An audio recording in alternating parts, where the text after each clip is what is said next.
Akin, Mark, si Attorney JJ Atienza para bigyan tayong linaw tungkol dun sa naging testimonya nitong isa sa mga witnesses ng depensa, itong si si Demetrio Vicente.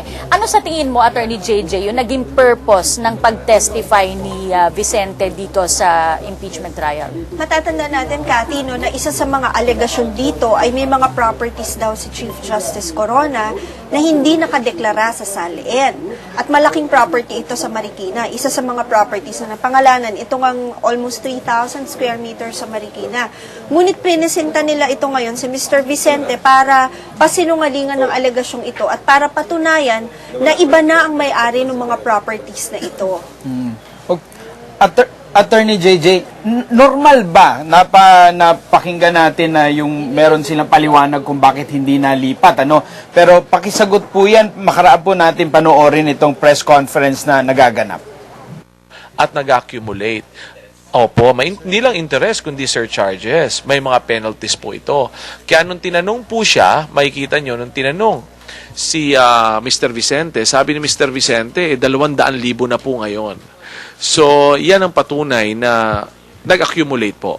At sinabi naman niyang hindi niya kaya bayaran sa mga panahon ngayon. Yun po. Sir, tapos nag-manifest daw po si Senator Recto na mag-appear po si Chief Justice. Ano po yung gagawin niyo po dito?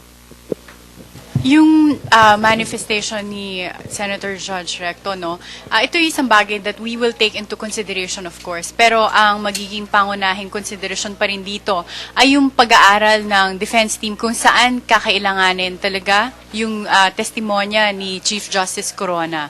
So titignan pa namin kung saan ba siya may bagay na siya talaga ang may personal knowledge at kailangan siya paupuin bilang testigo. Siguro dagdagan ko lang yan. Marahil nakikita natin yung prosecution, no? Tila bagang naiinip sila at talagang parang meron talagang kagustuhan mula sa kanila na madaliin namin yung pagpipresenta namin ng ebidensya. Sana naman po ay galangin itong pagkakataon namin, no? Na kami naman ay maging malaya sa aming paglatag ng aming ebidensya, sa paglabas ho ng aming mga testigo at sa pagtatanong po dito sa aming mga testigo. Sana naman po wag nila ho kami pangungunahan, ano? Sapagkat nung panahon naman ho na sila ang nagpipresenta ng kanilang ebidensya, kami naman po ay nakikinig lang, nagmamatyag at sinusuri lang naman ho namin ang nangyayari. Ngayon ho ay tila bawat ho meron kaming gagawin ay sinasabi nila na wala itong relasyon dito sa mga kaso. Ngunit napakaaga pa ho, 2 araw pa lang ho kami nagpipresenta, 3 testigo pa lang ho ang aming tinatanong, no?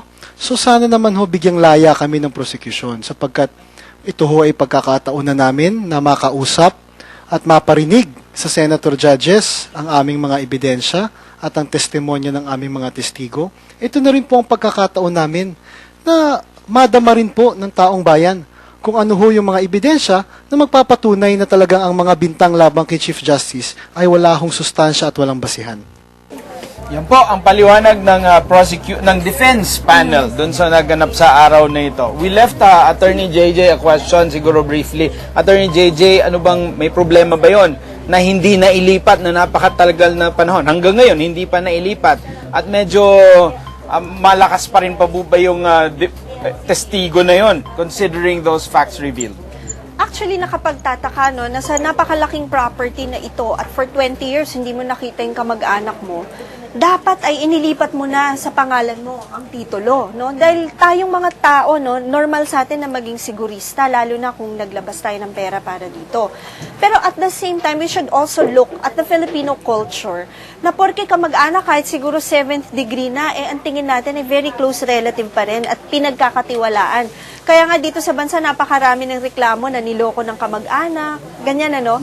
Yun siguro yung anggulong tignan din natin, na talaga sigurong masyado niyang pinagtitiwalaan yung mga corona kung kaya't hindi niya agad na ilipat sa pangalan niya ito. Naitanong din itong mga resibo, itong mga pagbabayad ng tax, no? Nagkaroon pa nga ng confusion, mismong si Senador Recto ang nag-inspeksyon nitong mga resibong ito. Posible po ba na yung lote nakapangalan sa iba, kagaya ng kasong ito, tapos binabayaran niya naman yung tax para sa bahay? Posible po ba yun? May paglabag po ba sa batas? posible no na nagbabayad ka ng buwis sa property pero nakapangalan pa ito sa original owner. Tandaan natin ang real property tax declaration ay hindi ito pruweba ng pag-aari mo.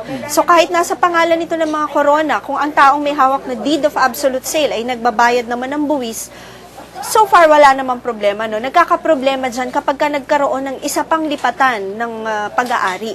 So, doon magkakaroon ng problema kasi dapat normally, no, ililipat mo kagad yan sa pangalan mo. So, balit, dahil nga tayo mga Pilipino, yung mga manyana habits na sinasabi nga, hindi agad na ililipat ito. Thank you, Attorney JJ. At makakaasa po ating mga kababayan si Attorney JJ, hindi tayo iiwanan. Tutulungan tayong maintindihan yung mga usapin dito. Punta po tayo kay Sharina for some updates sa harap ng Senado. Ipinagpaliban ng prosecution ang cross-examination nito sa ikalawang testigo ng depensa na si Supreme Court Budget Officer na si Araceli Bayuga. Nais muna kasi ng prosecution na suriing mabuti ang mga dokumentong iprenesenta nito kanina sa paglilitis. Ngunit sa ikatlong testigo ng depensa na si Demetrio Vicente ay hindi ito nakaligtas sa prosecution. Hindi ito nakaligtas sa prosecution. Inconsistent maraming butas ang nakita ng prosecution sa mga testimonya ni Vicente. Lumabas na peke ang hawak nitong deed of sale dahil ayon kay prosecution spokesperson Miro Kimbo, mula sa certification na inilabas ng Clerk of Court 6 Makati RTC na hindi ito authorized at hindi kinikilala ng Makati City. Dagdag pa ni Kimbo na wala itong legal effect o walang visa. Sa ngayon ay hinihintay pa rin ng prosecution kung paanong hihimayin ng depensa ang lahat ng mga issues tungkol sa SALN ni CJ Corona. Samantala kanina na mataan ang pagdalo ng Supreme Court spokesperson na si Maidas Marquetas at hinala ng prosecution na tatayo itong testigo sa pagpapatuloy ng paglilitis sa impeachment complaint ni Chief Justice Renato Corona. At yan ang pinakahuling detalye dito sa labas ng Senado. Back to studio with Mark and Kathy. Maraming salamat, Zarina Losuegro. Samantala, Mark, tunghayan natin ang mga mahalagang nangyari ngayong Day 28 ng paglilitis.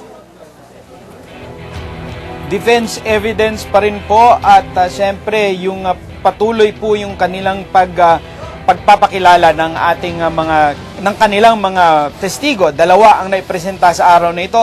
Nagsimula pa rin po sa pagtatanong ni Senator Santiago kay Congressman Tiangco.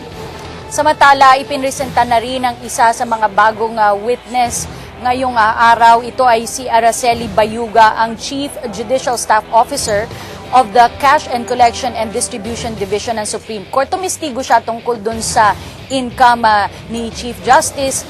Siya yung in charge na mag-file ng year-end report ng Supreme Court para sa BIR. Pero bago natapos ang testigo nitong SC personnel, tumayo si Senator Pangilinan at nagmanifest na medyo may konti siyang problema doon dahil nung panahon ng prosekusyon, hindi pinayagan ng Supreme Court ang kanilang personnel.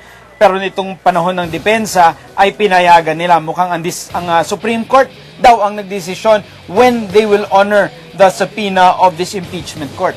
Yun din ang naging reklamo nitong prosecution, no? Yun nga sinasabi nila na medyo naging unfair dahil hindi sila napayagang iharap ang kanilang mga witness na magmumula rin sa Supreme Court. At para po talaga magpaliwanag ng depensa, prinisenta po yung nakabili daw nung property ni Cristina Corona. Ito si Mr. Vicente. Siya daw po ang nakabili nitong 7 property ng Corona sa Marikina at talagang merong palitan ng pagtatanong o both sa side ng prosecution, syempre, at sa depensa. Idinetalye nitong si Mr. Vicente, yung naging pagbili niya, kung magkano ito. Ngunit nagkaroon nga ng question kung bakit hindi ito nailipat sa kanyang pangalan, gayong mahigit 20 taon na niya itong nabili. At nagbitaw din po ng katanungan si Senator Recto. Ang tanong niya, bakit kung naibenta ito in 1990, 1992, nasa SALN ni Chief Justice Corona, ang sabi ni Senator Recto, mas maganda kung mismo si Chief Justice ang magpaliwanag.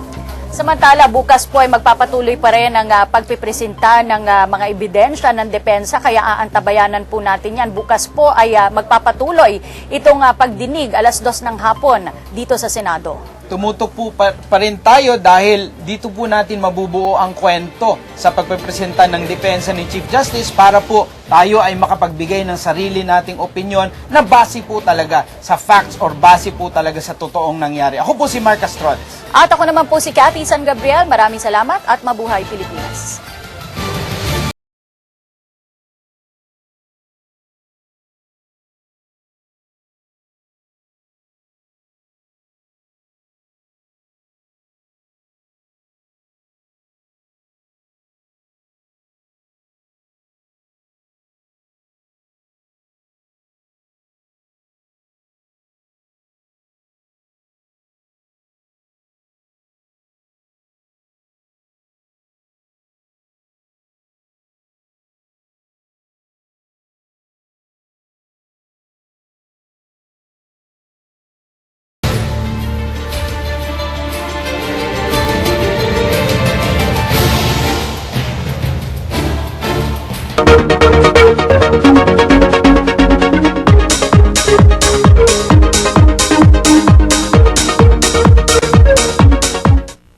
sarili mong negosyo? Ano pang hinihintay mo? Ready na ang puhunan? Get set with your ideas and go! Go Negosyo! Kaya mo! Ang kapartner mo sa pag-asenso. Learn from the experts and features na kapakipakinabang. Ma-inspire sa iba't ibang success stories at gisingin ang inyong inner entrepreneur. Go Negosyo! Kaya mo! Tuwing Martes, alas 8 ng gabi.